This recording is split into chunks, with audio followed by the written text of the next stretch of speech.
نحمدہ ونصلی ونسلم علی رسولہ الکریم اما بعد۔ ایک بہت ہی ضروری سوال کے جواب سے متعلق یہ آڈیو بنا رہا ہوں۔ مجھے امید ہے کہ آپ اسے بغور سماعت کریں گے اور اپنی دینی ذمہ داری سمجھتے ہوئے اسے تمام احباب اہل سنت تک پہنچائیں گے۔ اصل میں وہ سوال بھی میرے اسی واٹس ایپ چینل سنی جمعیت الاحناف کی پوسٹ سے کھڑا ہوا ہے، اور میں جواب مخالفین کو دینے کے لیے نہیں بنا رہا ہوں۔ ہمارے جو سادہ اللہ سنی بھائی ہے جو ہر کس و ناکس کی بات میں آ کر اکھڑ جاتے ہیں، ان کی تشفی کے لیے جواب میں ریکارڈ کر رہا ہوں۔ ایک دو روز قبل میں نے اسی چینل میں بروز سنیچر ایک پوسٹ ڈالی تھی کہ غدیر میں ایسی کوئی خاص بات نہیں ہوئی جسے عید کی حیثیت سے منایا جائے۔ یہ اتنا معمولی واقعہ ہے کہ خود حضرت علی کرم اللہ تعالی وجہہ الکریم کو ان کی وفات تک عید منانے کا خیال نہیں آیا۔ اب اس کو لوگوں نے اپنی پرانی عادت کے مطابق ناسبیت اور خارجیت سے تعبیر کیا کہ دیکھو یہ خارجی ہیں، یہ نازبی ہے، ان کو اہل بیت کے فضائل ہضم نہیں ہوتے۔ یعنی ماحول ایسا بنا ہوا ہے کہ جو ان کی بولی بولے اور ان کی طرح شانوں میں مبالغہ کرے اور عظمتیں بڑھا چڑھا کر بیان کریں جو حدیث میں نہ ہو، قرآن میں نہ ہو، یعنی جس حد تک یہ مانتے ہیں اس حد تک اگر مانا جائے تبھی بندہ محب اہل بیت ہے، ورنہ نہیں ہے۔ تو میں ایسی سوچ پر، ایسی فکر پر لعنت بھیجتا ہوں۔ ہمیں کوئی ضرورت نہیں ہے۔ قرآن و سنت ہمارے پیر ہیں، اور ان کی رہنمائی میں جس کا جو مقام دیا گیا ہے ہم اس کو وہ تسلیم کرتے ہیں، سر آنکھوں پر ہے۔ بہرحال ہم دیکھ رہے ہیں کہ کچھ دنوں سے ہمارے درمیان بہت سی نئی چیزیں پیدا ہوتی جا رہی ہیں، اور فارمولہ وہی ہے کہ منع کہاں لکھا ہے، ٹھیک ہے نا؟ بھلے اس کو اجماع امت سے ثابت نہ کیا جائے، اس کو فقہائے کرام کا ساتھ نہ ہو، علماء ذوی احترام اس کو سپورٹ نہ کریں، بس لوگوں کی طبیعت نے چاہا اور اس کو دین کا نام دے دیا۔ تو ایسا ہے، دین مکمل ہو چکا، اور اب دین کی جو تشریح ہے وہ علماء کرام کریں گے، نہ کہ جاہل عوام، نہ سجادگان، نہ پیر صاحبان، نہ مجاور صاحبان، نہ آج کل کے یہ جتنے بھگوا دھاری پیر ہیں، یہ لوگ دین کی تشریح کریں گے۔ ہم دیکھ رہے ہیں کہ مزارات اولیاء جو ہندوستان میں قدیم مزارات ہیں اولیاء کرام کی، جہاں عوام جاتی ہے عقیدت سے اور اصالِ ثواب وغیرہ کرتی ہے، فاتحہ خوانی کرتی ہے، وہاں سے رفظ کو بہت تیزی سے بڑھاوا مل رہا ہے۔ اس میں کوئی شک نہیں کہ سر فہرست اجمیر شریف کا نام آتا ہے، دیگر خانقاہیں۔ ابھی دیکھنے میں آیا کہ کچوچا مقدسہ میں حضرت سلطان جہانگیر اشرف سمنانی، حضرت مخدوم اشرف جہانگیر سمنانی رحمۃ اللہ علیہ کی مزار پر ایران کا ایک رافضی آیا اور وہاں کا سجادہ نشین ساتھ میں تھا۔ یہ سارے معاملات تو بہت سارے پیر صاحبان کے پیر پھسل رہے ہیں، مولویوں کے پیر پھسل رہے ہیں۔ تو جب سے صحابہ پہ بھونکنے والے جماعت میں پیدا ہوئے ہیں، الحمدللہ غلامان صحابہ نے ناموس صحابہ پر پہرا دینے کے لیے مورچہ سنبھالا ہوا ہے، تو ہم دیکھ رہے ہیں کہ ایک نئی جماعت تشکیل پائی ہے جسے مولائیت، اور اس کے ماننے والے اپنے آپ کو مولائی کہتے ہیں۔ یہ اصطلاح 15 سال پہلے تک ہمارے کانوں کے لیے غیر مانوس تھی، کبھی سنا نہیں تھا۔ ابھی اپنے آپ کو کھل کر شیعہ تو کہہ نہیں سکتے، رافضی کہہ نہیں سکتے، تو انہوں نے اپنے لیے خوبصورت سا نام دے دیا کہ ہم مولائی ہیں، مولا علی والے۔ ایسا کون سا سنی مسلمان ہے جو مولا علی والا نہ ہو، جو حضرت علی کو نہ مانتا ہو؟ ایسا کوئی سنی مسلمان نہیں ہے جو مولا علی کو نہ مانتا ہو، لیکن انہوں نے اپنا نام مولائی رکھا۔ پھر نئی چیزیں جو ایام صحابہ کے لیے خاص تھے، ان کی وفات کے دن تھے، ان کے دنیا سے تشریف لے جانے کے دن تھے، اور لوگ اس کو یاد کر کے ان کا ذکر کرتے اور ان کی شانیں بیان کرتے اور ان کے کارنامے، اسلامی کارنامے بیان کرتے، ان کی فتوحات کا تذکرہ کرتے، ان کی اسلام کے لیے خدمات بتاتے۔ تو اس دن انہوں نے کچھ نہ کچھ ایسا گھسیڑ دیا کہ لوگ ان کی یاد نہ کر کے بس اسی میں لگے ہوئے رہیں، اور اس میں اچھے خاصے لوگوں کے پیر پھسل رہے ہیں۔ اور ایسا نہیں ہے کہ رفظ کی بولی صرف بریلوی جماعت کے کہلانے والے لوگ بول رہے ہیں۔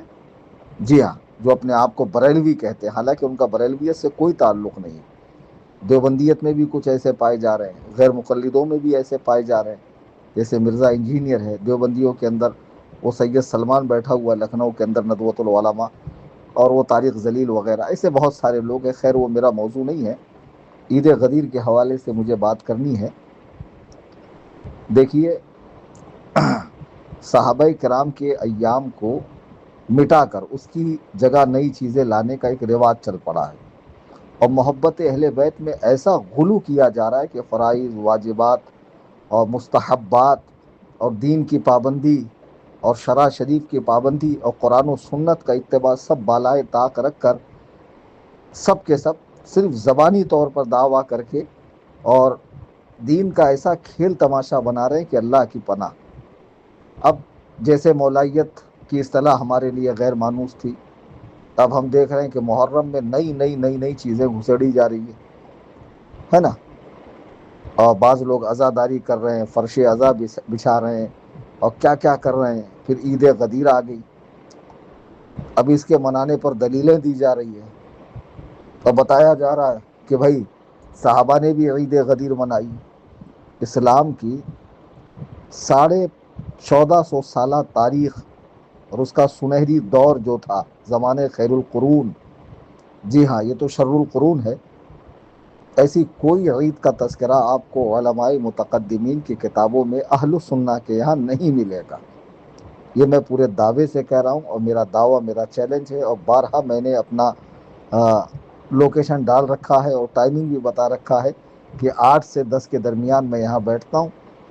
جس کے پاس ثبوت ہو لے کر آئے، اور آن ریکارڈ یہ ساری باتیں ہو جائیں گی، اور عوام جو ہے خلفشار سے، انتشار سے بچ جائیں گی. اب دیکھیے کہ یہ غدیر ہے کیا. یہ غدیر ہے ایک مقام کا نام. وہاں ایک کنواں ہے. رسول اللہ صلی اللہ علیہ وسلم حج سے تشریف لا رہے ہیں، حجۃ الوداع جو حضور کا آخری حج ہے، اور وہ ہجری 10 کا واقعہ ہے کہ حضور تشریف لا رہے ہیں. حضرت علی کو حضور نے یمن کا عامل اور والی مقرر کیا، بھیجا. وہاں گئے، جو بھی وہاں معاملات ہوئے، پھر وہاں سے جو مال لے کر آئے تو اس میں حصے تھے، بیت المال کا دینا، آپس میں تقسیم کر لینا وغیرہ وغیرہ، اور پھر میرے ساتھ آ کر ملنا اور حج کا فریضہ ادا کرنا. تو وہاں کچھ اس طرح کے معاملات ہوئے مال کو تقسیم کرنے میں کہ کچھ صحابہ کو حضرت علی کی تقسیم پر وہ مطمئن نہیں تھے، ان کے دل راضی نہیں تھے. تو کچھ ان کے دلوں میں کھٹاسی آ گئی. اور صحابہ کی یہ شان ہے کہ جب اس طرح کے معاملات ان کے بیچ آتے ہیں تو اللہ تعالیٰ انہیں فوری توبہ و رجوع کا موقع عطا فرماتا ہے، اور وہ فوری رجوع ہوتے ہیں، تائب ہوتے ہیں، اور الحمدللہ وہ محفوظ ہوتے ہیں. ہمارا عقیدہ تشیع کی طرح معصوم کا نہیں ہے، محفوظ کا ہے. جی ہاں.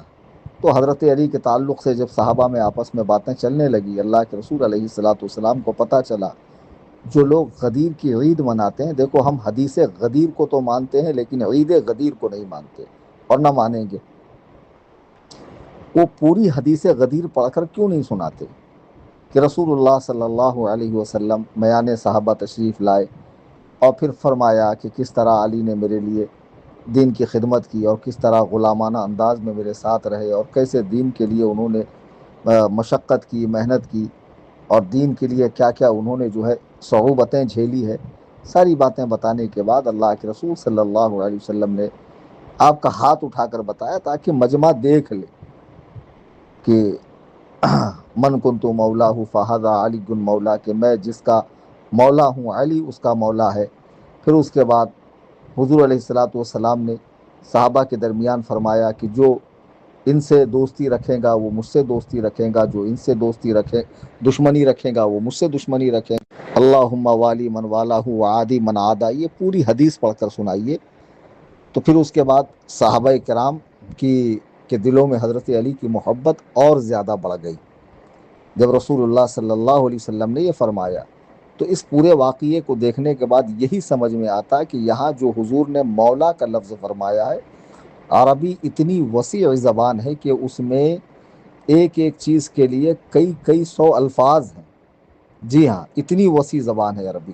کبھی مولا آزاد کردہ غلام کے لیے آتا، کبھی غلام کے لیے، کبھی دوست کے لیے، کبھی آقا کے لیے، کئی معنی کے لیے. اب لوگوں نے یہ معنی لیا کہ حضور نے اپنا خلیفہ بلا فصل مقرر کیا، جانشین مقرر کیا، انبیاء سے افضل مقرر کیا، صحابہ سے برتر مقرر کیا، اپنے بعد سب کچھ مولا علی کو بنایا، پھر گڑھنے والوں نے کہ حضور اور علی ایک ہی نور سے پیدا ہوئے، کئی طرح کی جعلی حدیثیں مارکیٹ میں آ گئی۔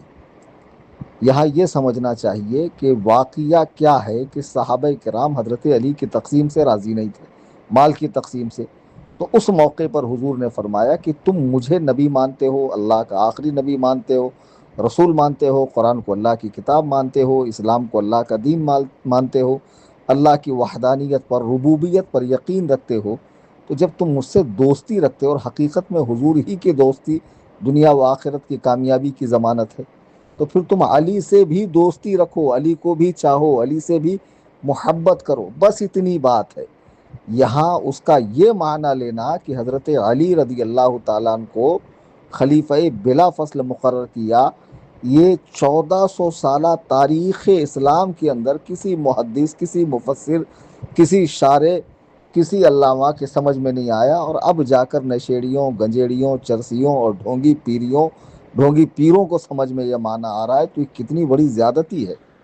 اب اگر حضرت علی کے لیے لفظ مولا بول کر حضور نے امتیاز کر دیا، تو پھر میرے بھائی حضرت زید بن حارثہ جو حضور کے آزاد کردہ غلام ہیں، بخاری کی حدیث اٹھا کر دیکھیے کہ اللہ کے نبی نے فرمایا انت اخونا و مولانا، تم میرے بھائی ہو۔ اب یہاں جو مولا حضور نے حضرت زید کے لیے کہا، وہ کس معنی میں کہا؟ انت اخونا و مولانا، کہ تم ہمارے بھائی اور تم ہمارے مولا ہو، یعنی ہمارے آزاد کردہ ہو۔ جی ہاں، ہم نے تمہیں آزاد کر دیا ہے۔ تو اب حضرت زید کے لیے بھی اللہ کے رسول علیہ السلام نے مولا کا لفظ فرمایا۔ جیسے ایک صحابی حضرت سفینہ ہے، وہ جنگل میں پھنس گئے، سامنے شیر تھا، تو آپ نے فرمایا یا ابو الحارث انا مولا رسول اللہ صلی اللہ علیہ وسلم، وہ شیر رک جا کہ میں اللہ کے رسول کا غلام ہوں۔ دیکھو یہاں مولا غلام کے معنی میں آیا۔ تو اس مولا سے یہ سمجھنا اور نعرے لگانا مجلسوں میں ابو بکر کا مولا علی علی، فاروق کا مولا علی علی، عثمان کا مولا علی علی، اور یہاں یہ مولا کہہ کر برتر اور افضل مراد لیتے ہیں یہ لوگ، یہی ان کی گمراہیت ہے، یہی ان کا اہل السنہ کے جادہ مستقیم سے انحراف کرنا ہے، سبیل مومنین سے ہٹنا ہے، جس کی اجازت نہیں دی جا سکتی ہے۔ شیعوں کے نوحے سن کر، ان کے بیانات سن کے، اور ان کی روایتیں سن کر، ان کے من گھڑت قصے سن کے، ان کا پونگا پسارنا دیکھ کر تم چاہو کہ سنیت میں ہم انتشار پیدا کریں، تو اس کی اجازت نہیں دی جائے گی آپ کو۔ اب حضرت علی کا ہاتھ اٹھا کر صحابہ دیکھ لیں، اس لیے تو اب ایک نئی بدعت چلی ہوئی کہ لوگ اپنے سیدھے ہاتھ کو کھڑا کرتے ہیں، الٹے ہاتھ کو اس کی کوہنیوں کے پاس رکھ کر ہاتھ سے ایسے اشارہ کرتے ہیں۔ پھر عید غدیر کیا منائی جا رہی ہے، کیک کاٹے جا رہے ہیں، لائٹنگ ہو رہی ہے، آتش بازی ہو رہی ہے، ڈی جے بج رہے ہیں، قوالیاں بج رہی ہے، اور جتنے گنجیڑی، چرسی، نشیڑی، جن کو ٹھیک سے ان پاک ہستیوں کا نام لینا بھی نہیں آتا، وہ ان کے نام پر دھمال مچا رہے ہیں۔ آج انہوں نے عید منائی، کل پھر کوئی عید منائے گا، پھر کل کوئی عید منائے گا، اس طرح عیدوں کا نہ رکنے والا ایک سلسلہ نکل جائے گا۔ جی ہاں، نئی نئی باتیں لوگ گڑھتے رہیں گے اور قرآن و سنت کے سر منڈتے رہیں گے، اس کی ہم اجازت نہیں دے سکتے۔ آپ کوئی کہیں گا بھائی آپ کس حیثیت سے میلاد النبی مناتے ہیں، تو میرے بھائی میلاد النبی یعنی رسول اللہ صلی اللہ علیہ وسلم کا پیدا ہونا، یہ تو ایک مسلمہ حقیقت ہے کہ سرکار دنیا میں بطن آمنہ سے فلاں فلاں تاریخ کو تشریف لائے، ہے نا۔ اب اس یاد کو منا کر ہم خوشی ظاہر کرتے ہیں، سرکار کا ذکر کرتے ہیں، آپ کی سیرت بیان کرتے ہیں، آپ کے معجزات بیان کرتے ہیں، آپ کا اٹھنا بیٹھنا، چلنا پھرنا، مکی مدنی زندگی کو بیان کرتے ہیں، یہی میلاد ہے۔ اب ہو سکتا ہے کہ اہتمام پر کسی نے نکیر کی ہو کہ بھئی یہ جو اہتمام ہوتا ہے یہ صحابہ سے ثابت نہیں ہے، تو اسی طریقے سے ہم ان کو جواب دیتے ہیں کہ قرآن جو موجودہ شکل میں ہے، مساجد جو موجودہ شکل میں ہے، مدارس جو موجودہ شکل میں ہے، مدارس میں مروجہ جو نظام تعلیم ہے وہ جو موجودہ شکل میں ہے، یہ عہد صحابہ میں نہیں تھا۔ تو فروغ دین کے لیے جب اس کی اجازت دی گئی اور علماء نے اس پہ اتفاق رائے کر لیا، تو میلاد النبی اگر شرعی تقاضوں کے ساتھ منائی جائے اور اسلام کی شوکت اور دبدبہ اور شان دکھانے کے لیے ایک مجمع کے ساتھ نکلا جائے تو اس میں کوئی مذائقہ نہیں ہے۔ اور میلاد کا منانا تو خود حضور سے ثابت ہے، محدثین نے تو اس کے ابواب باندھے ہیں کتابوں میں۔ ترمذی شریف اٹھا کر دیکھ لیجئے، سرکار خود دوشنبہ کو روزہ رکھا کرتے تھے، اور فرمایا چونکہ میں اسی دن پیدا ہوا، تو سرکار کو اپنے پیدا ہونے کا دن یاد ہے، اور صحابہ کرام سے اس کے اقوال ملتے ہیں، اور خوشی کا ظاہر ہونا معلوم و مشہور ہے، اور اس پر عرصہ دراز سے یہ سلسلہ چلا آ رہا ہے۔ تو میلاد النبی پر عید غدیر کو قیاس کرنا سراسر حماقت اور بے وقوفی ہے۔ جو لوگ اپنے آپ کو بریلوی کہہ کر رافضیوں کی بولی بول رہے ہیں، وہ کم سے کم اعلیٰ حضرت سے تو غدیر ثابت کر دیں، اور کہیں دور جانے کی ضرورت ہی نہیں ہے۔ جو بات بات میں کہتے ہیں فتاوی رضویہ کو عام کریں گے، سنیت کا کام کریں گے، ابے حرام زادوں رافضیوں کے دلالوں، اعلیٰ حضرت سے تو اس عید کو ثابت کرو، حضور مفتی اعظم سے تو اس عید کو ثابت کرو۔ اسلام کی 1450 سالہ تاریخ میں اہل سنت و جماعت کی خاموش ہے، اور دلیلیں پکڑی جا رہی شیعوں کی کتابوں سے۔ تو شیعت کی بولی تو یہاں بولنے کی گنجائش نہیں ہے۔ حضرت علی رضی اللہ تعالیٰ عنہ کے بے شمار فضائل ہیں، ہم کیا بیان کریں گے ان کے فضائل۔ رسول اللہ صلی اللہ علیہ وسلم کے چچیرے بھائی ہیں، آپ کے داماد ہیں، صحابی ہیں، اور مسلمانوں کے چوتھے خلیفہ ہیں، اور 3 صحابہ کے بعد چوتھا نمبر ہم ان کا مانتے ہیں، اور بقیہ تمام صحابہ سے ان کو افضل و اعلیٰ مانتے ہیں، ان کا احترام کرتے ہیں، ادب سے ان کا نام لیتے ہیں، ان کے لیے اصالہ ثواب کرتے ہیں، ساری باتیں۔ تو اس میں خارجیت اور نسبیت کہاں سے آ گئی؟ معاذ اللہ، جو حضرت علی پر طعن کرے، لعن کرے، جو حضرت علی کو برا بھلا کہے، یا انہیں یہ کہے کہ معاذ اللہ وہ کسی بھی جنگ میں حق پر نہیں تھے، ہم خود اسے اہل سنت و جماعت سے خارج سمجھتے ہیں۔ لیکن بدعتیوں، گمراہوں، تمہاری جو بولی ہے اس کی اجازت یہاں نہیں ہے۔ جی ہاں، اب اسی لیے عید غدیر منا رہے ہیں کہ رسول اللہ نے ہاتھ اٹھا کر کہا تھا۔ تو اب مجھے بتاؤ، اس سے بڑھ کر مسلم شریف اور ترمذی شریف میں حدیث موجود ہے، حضرت انس جس کے راوی ہے، کہ اللہ کے رسول صلی اللہ علیہ وسلم نے بیعت رضوان، جس کا ذکر قرآن میں بھی آیا ہے، جی ہاں، حضرت عثمان صحابہ کرام سے حضور نے بیعت لی، یعنی ہاتھ میں ہاتھ لے کر وعدہ لیا۔ تو اس موقع پہ حضرت عثمان مکہ والوں کے پاس تھے، حضور کے پاس موجود نہیں تھے۔ حضور نے ہر صحابی کا ہاتھ لیا اور ان سے بیعت لی۔ جب حضرت عثمان کے بیعت کی باری آئی تو سرکار نے اپنے ہاتھ کو عثمان کا ہاتھ قرار دیا، ایک ہاتھ کو، اور اس پر دوسرا ہاتھ رکھ کر حضرت عثمان کی بیعت لی۔ فرمایا عثمان اللہ و رسول کے کام کے لیے گئے ہیں، لہٰذا میرا یہ ہاتھ عثمان کا ہاتھ ہے۔ مجھے بتاؤ، سرکار اپنے ہاتھ کو عثمان کا ہاتھ قرار دیں تو ہم بھی عید رضوانی نکال دیں یا عید عثمانی نکال لیں؟ ہاں؟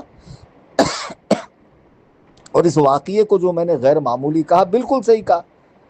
اگر یہ واقعہ تمہارے نزدیک جتنی اہمیت کا حامل ہے، معمولی نہیں ہے، بہت اہمیت کا حامل ہے، تو یہ بتاؤ ہجری 10 میں رسول اللہ صلی اللہ علیہ وسلم نے جناب سیدنا علی رضی اللہ تعالیٰ عنہ کو کے حوالے سے یہ بات کہی۔ حالانکہ میں نے بتایا کہ اس کا پس منظر کیا ہے، کہ بھئی اگر تم مجھ سے دوستی رکھتے ہو تو علی سے بھی دوستی رکھو، اس سے زیادہ اس کا کچھ معنی لینا اور بڑھا چڑھا کر اسلام کے سر منڈنا اس کی اجازت نہیں ہے۔ تو 10 ہجری میں حضور نے یہ بات کی۔ حضرت علی کا وصال کب ہوا؟ ہجری 40 میں، 21 رمضان المبارک کو۔ 30 سال وہ زندہ رہے، ان کی زندگی میں یہ تاریخ 30 مرتبہ آئی، تو انہیں خیال کیوں نہ آیا عید منانے کا؟ چلیے، ان کی زندگی تو بہرحال جنگوں کے اندر گزری۔ حضرت علی رضی اللہ تعالیٰ جب چوتھے خلیفہ بنے تو مسلمانوں میں آپسی جنگ کا ماحول زیادہ گرم ہو گیا، اور آپ کی دور خلافت میں اسلام کے قبضے میں زمین کا ایک ٹکڑا بھی نہیں آیا، چونکہ آپ کا پورا دور جو ہے وہ صرف جنگوں کے اندر گزرا۔ خارجی اتنے عروج پر تھے جو صحابہ کو لڑانے پر تھے، اور وہ چاہتے تھے کہ صحابہ آپس میں لڑیں اور معاذ اللہ اسلام کا وجود ختم ہو، لیکن اسلام خدا کا دین ہے، رہتی دنیا تک رہنے والا دین ہے، قیامت تک رہنے والا دین ہے، یہ کسی کے چاہنے سے تو ختم نہیں ہو جائے گا۔ پھر حضرت علی کے بعد امام حسن مجتبی جو خلیفہ بنے، 6 ماہ ان کی خلافت رہی۔ آپ کے بعد آپ کے بھائی حسین شہید کربلا رضی اللہ تعالیٰ، پھر آپ کے صاحبزادے امام زین العابدین ہیں، پھر ان کے صاحبزادے ہیں، ان کے صاحبزادگان ہیں، امام باقر ہیں، امام جعفر ہے، کیا ان بزرگوں نے عید غدیر منائی؟ میں ان سبوں کو چیلنج کرتا ہوں جو غدیر کے موقع پر ایسا تماشا کرتے ہیں اور شیعت کا ایسا پرچار کرتے ہیں۔ رافضی خوش ہیں اپنے خیموں میں کہ جو کام ہمارا تھا وہ نام نہاد سنی کر رہے ہیں، وہ خوش ہیں۔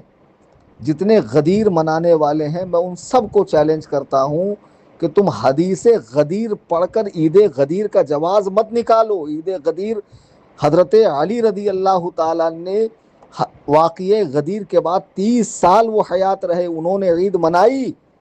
امام حسن نے، امام حسین نے، زین العابدین نے، امام باقر نے، امام جعفر نے، امام موسیٰ کاظم نے اور ائمہ اہل بیت نے عید غدیر منائی۔ ہجری 351 میں 1096 سال پہلے بغداد میں معز الدولہ نامی ایک شخص نے اس عید کا اہتمام کیا، محلوں کو سجوایا اور خوب بارونق کیا اور لوگوں سے کہا کہ عید منائیں۔ بتائیے، زمانہ خیر القرون چلا گیا، زمانہ خیر القرون چلا گیا، صحابہ کا مبارک وجود، تابعین، تبع تابعین اور ائمہ مجتہدین کے مذاہب مدون ہو گئے۔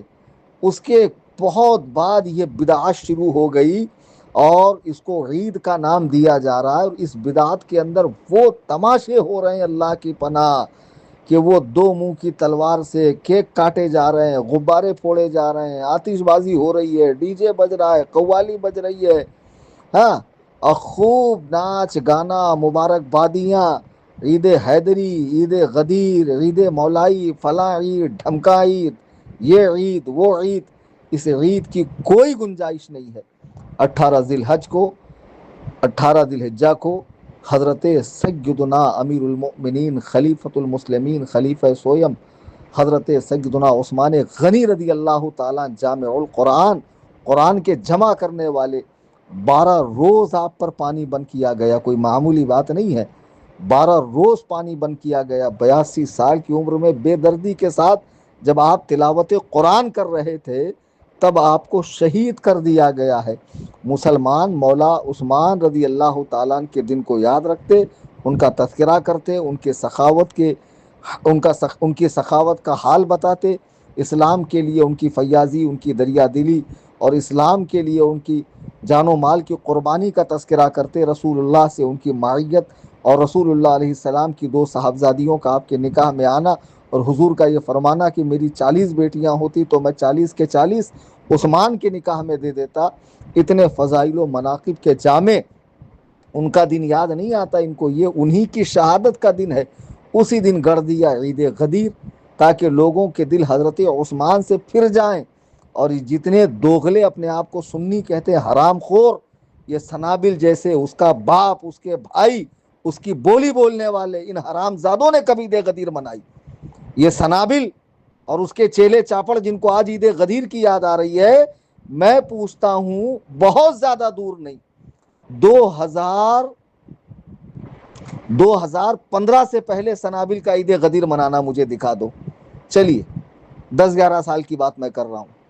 2015 سے پہلے ادریس، سنابل، اس کا چچا، اس کے بھائی، جتنے اس کے چیلے چاپڑ ہیں، ذرا دکھائیں۔ بھئی اسلام تو اوپر سے نیچے آ رہا، نیچے سے اوپر تھوڑی جا رہا ہے، روایتیں تو اوپر سے آ رہی نا، احادیث اوپر سے آ رہی ہیں، ہاں، محدثین کے اقوال اور صحابہ کے آثار اور سلف صالحین کی باتیں اوپر سے آ رہی ہیں نا۔ تو پھر اب یہ 2015 کے بعد سے ان کو خیال، اچھا یہ 2015 میں نے میکزیمم بولا ہے، 2020 سے پہلے دکھا دو کہ انہوں نے عید غدیر منائی ہو۔ اب تو بالکل سیاہ لباس، سیاہ وہ جو گومڑا چھپانے کے لیے ہرا کپڑا پہنتا، اس کے اوپر کالا کپڑا اور پیچھے یا حسین لکھا ہوا، مطلب آ جا کے اس کے ڈھول کی مرید اس کو خمینی کا جانشین بنا کر ہی مانیں گے۔ اور حقیقت یہ ہے کہ جو تیرے در سے یار پھرتے ہیں در بدر یوں ہی خار پھرتے ہیں۔ جی ہاں، جو جادہ مستقیم سے ہٹ گیا، صراط مستقیم سے ہٹ گیا، منہج سلف سے ہٹ گیا، مقدر گمراہیت اس کا مقدر ہو گئی ہے۔ میں نے تو پہلے کہا کہ سیدنا علی رضی اللہ تعالیٰ جن کے بارے میں یہ بات کہی، 30 سال حیات رہے، ان کو کبھی یاد نہیں آیا کہ فلانی تاریخ کو اللہ کے نبی نے میرے بارے میں بات بتائی، چلو میں ہی اس کو عید بنا لوں۔ اہل سنت کی کتابوں سے دکھانا، تشیعوں کی کتابوں سے نہیں، جہاں ایران کی فیکٹری میں دین گڑھا جاتا ہے۔ میں ایسے روایات کو مانتا ہی نہیں ہوں، اسے دریا برد کر دو، دریا کے حوالے کر دو۔ لیکن آج جو سنیوں میں رہ کر پیر بنے ہوئے، مجاور بنے ہوئے، شیخ بنے ہوئے، نسبتوں کا ٹائٹل لگا کر، یہ بڑی بڑی توند کے ساتھ میں بڑی بڑی تسبیح کی مالا اور خوب سارے چھلے کڑے، رنگ برنگی لباس، اور یہ بڑی بڑی مونچھیں، اور نہ نماز نہ روزہ نہ کچھ نہ کیا، بس اہل بیت اہل بیت اہل بیت اہل بیت۔ ارے بے وقوفوں، اہل بیت کی زندگیاں دیکھو کیا ہے۔ امام زین العابدین، کیا مطلب ہے اس کا؟ نام ہے ان کا یہ زین العابدین، یہ لقب ہے ان کا۔ عبادت گزاروں کی زینت، اس قدر نوافل پڑھتے، اس قدر روزہ رکھتے، اس قدر خیر خیرات کرتے، ایسے اللہ سے ڈرتے، اللہ کا شکر ادا کرتے، اللہ کی بارگاہ میں سجدہ ریز ہوتے، رات رات بھر نوافل کا اہتمام کرتے۔ اور کہاں یہ گنجیڑی ہے، گانجا پھونکنے کے بعد سب محفل میں بیٹھ کر آنکھیں لال کر کر نصرت فتح علی خان کی قوالی لگانے کے بعد سب کے سب قلندر، سب کے سب مستانے، سب کے سب مجذوب، سب کے سب دیوانے، اور سب پر حال آ رہی ہے، اور سچے پکے سنی یہی ہے۔ یہ حرام زادوں کا اہل سنت سے تعلق ہے؟ یہ سب بدعاتی ہیں، گمراہ ہیں، یہ سب اہل سنت و جماعت سے ہٹے ہوئے لوگ ہیں۔ ان بدبختوں کو سنی کہا جائے گا؟ نہ یہ سنی ہے، نہ یہ بریلوی ہے، نہ یہ امام احمد رضا کے مشن پر ہے، نہ ان کی فکر پر ہے، نہ ان کی تعلیمات پر ہے، کچھ نہیں ہے۔ مناج امام احمد رضا کی تعلیمات میں کیا ہے؟ اہل سنت کا ہے بیڑا پار، اصحاب حضور نجم ہے اور ناؤ عطرت رسول اللہ کی، صحابہ آسمان ہدایت کے تارے ہیں، اور اہل البیت کشتی ہے، جو اس میں سوار ہو گیا وہ کشتی نوح کی طرح پار لگ گیا۔ اللہ نے دو ہاتھ دیے، ایک میں صحابہ کا دامن ہے، ایک میں اہل البیت کا دامن ہے۔ ہم ان پاک ہستیوں سے محبت کرتے ہیں، ان خبثہ کی طرح ہمارا دین نہیں ہے۔ اور آج ابھی یہ بریلویت سے نکل کے جانے والے، تعلیمات رضا کو عام کرنے والے، فتاوی رضویہ اٹھا کر چیخنے چلانے والے ان پدوڑوں سے پوچھو کہ 2015 سے پہلے تم نے عید منائی؟ تمہارے باپ نے عید منائی، ادریس نے؟ اب تمہیں یاد آ رہی عید؟ جب سنیت کی سے پھٹکار پڑی، بریلویت سے لتاڑے گئے، نکالے گئے، چھوٹی سی 1.5 اینٹ کی مسجد لے کے عید غدیر، کوئی عید غدیر فدیر کچھ نہیں ہے، کوئی عید نہیں ہے، حدیث غدیر ہے، اور اس سے حضرت علی کی عظمت سمجھ میں آتی ہے، سر آنکھوں پر ہے، مولا علی کا احترام ہے، اور جو ان کے لیے دل میں بغض رکھے وہ منافق ہے، اس کا خاتمہ برا ہوگا۔ اہل بیت پاک سبھی سے ہمیں محبت ہے، اور جو ان کی تعلیمات ہے ہم اس پر عمل کریں گے۔ 21 رمضان کو ان کی یوم شہادت ہے، اس دن اصال ثواب کرتے ہیں۔ میں نے خود تنظیم سنی جمیعت الاعناف سے کئی سنیوں کو، کئی غریبوں کو اس دن جو ہے تہواری یعنی عید کا سامان حضرت علی کو اصال ثواب کی غرض سے بانٹا ہے۔ تم کیا بتاؤں گے ہم کو محبت اہل بیت کیا چیز ہے؟ ہم تم سے سیکھیں گے محبت اہل بیت۔ میں تمام سنیوں سے گزارش کروں گا، خدا را ہوا بڑی بری چلی ہوئی ہے، لوگ علماء سے دور ہیں، قرآن و سنت سے دور ہیں، انٹرنیٹ سے دین سیکھ رہے ہیں، جس کا من میں آئے بیان سنتے ہیں اور اپنے ذہن میں بٹھا لیتے ہیں کہ نہیں یہی صحیح ہے، یہی حق ہے۔ خدا را علماء کے رابطے میں رہیں، ان سے کلیئر کریں، اپنا دین عالموں سے سیکھیں جی، ورنہ ایسا وقت آئے گا کہ آپ گمراہ ہو جاؤ گے، اور پھر ایمان کا طوطا اڑ جائے گا، آپ کی بخشش کے لالے پڑ جائیں گے، قبر و حشر کی منزل میں سختیاں پیش آئیں گی۔ اور جتنی باتیں میں نے عرض کی آپ مجھ سے سمجھنا چاہتے، اسی چینل میں کئی بار میں نے اپنا S K motors near Sakinaka metro station Mumbai 72 کا بارہا میں نے لوکیشن ڈالا، وہاں آئیے 8 سے 10 کے درمیان، جو بھی سوالات ہے کیجئے، اور جس کے پاس عید غدیر کا ثبوت قرآن و سنت سے، آثار صحابہ سے، مولا علی کی زندگی سے، اور ڈھولکیوں 2015 سے پہلے تمہارے یہاں اگر اس کا ثبوت ہو لا کر پیش کرو، اور منہ مانگا انعام لو، اور ویڈیو بنانا۔ اگر میں اپنی بات سے مکر جاؤں تو مجھے چوراہے پہ کھڑے رہ کر پھانسی دینا۔ یہ ساری بکواسات ہے، ان کے جال میں مت پھنسیے۔ اہل سنت و جماعت یہ مذہب حق ہے، جس کو اس زمانے میں پہچان کے لیے مسلک اعلیٰ حضرت کہتے ہیں۔ اس پر سختی سے قائم رہیے۔ ایمان کے ڈاکو لٹیرے ہر چار جانب گھوم رہے، خدا را سلف کے دامن میں آرام کیجئے، سلف کے دامن کو پکڑیے اور ان سب بھیڑیوں سے بچیے۔ اللہ تعالی ہم سب کو مذہب مہذب اہل سنت و جماعت یعنی مسلک اعلیٰ حضرت پر استقامت نصیب فرمائے، آمین۔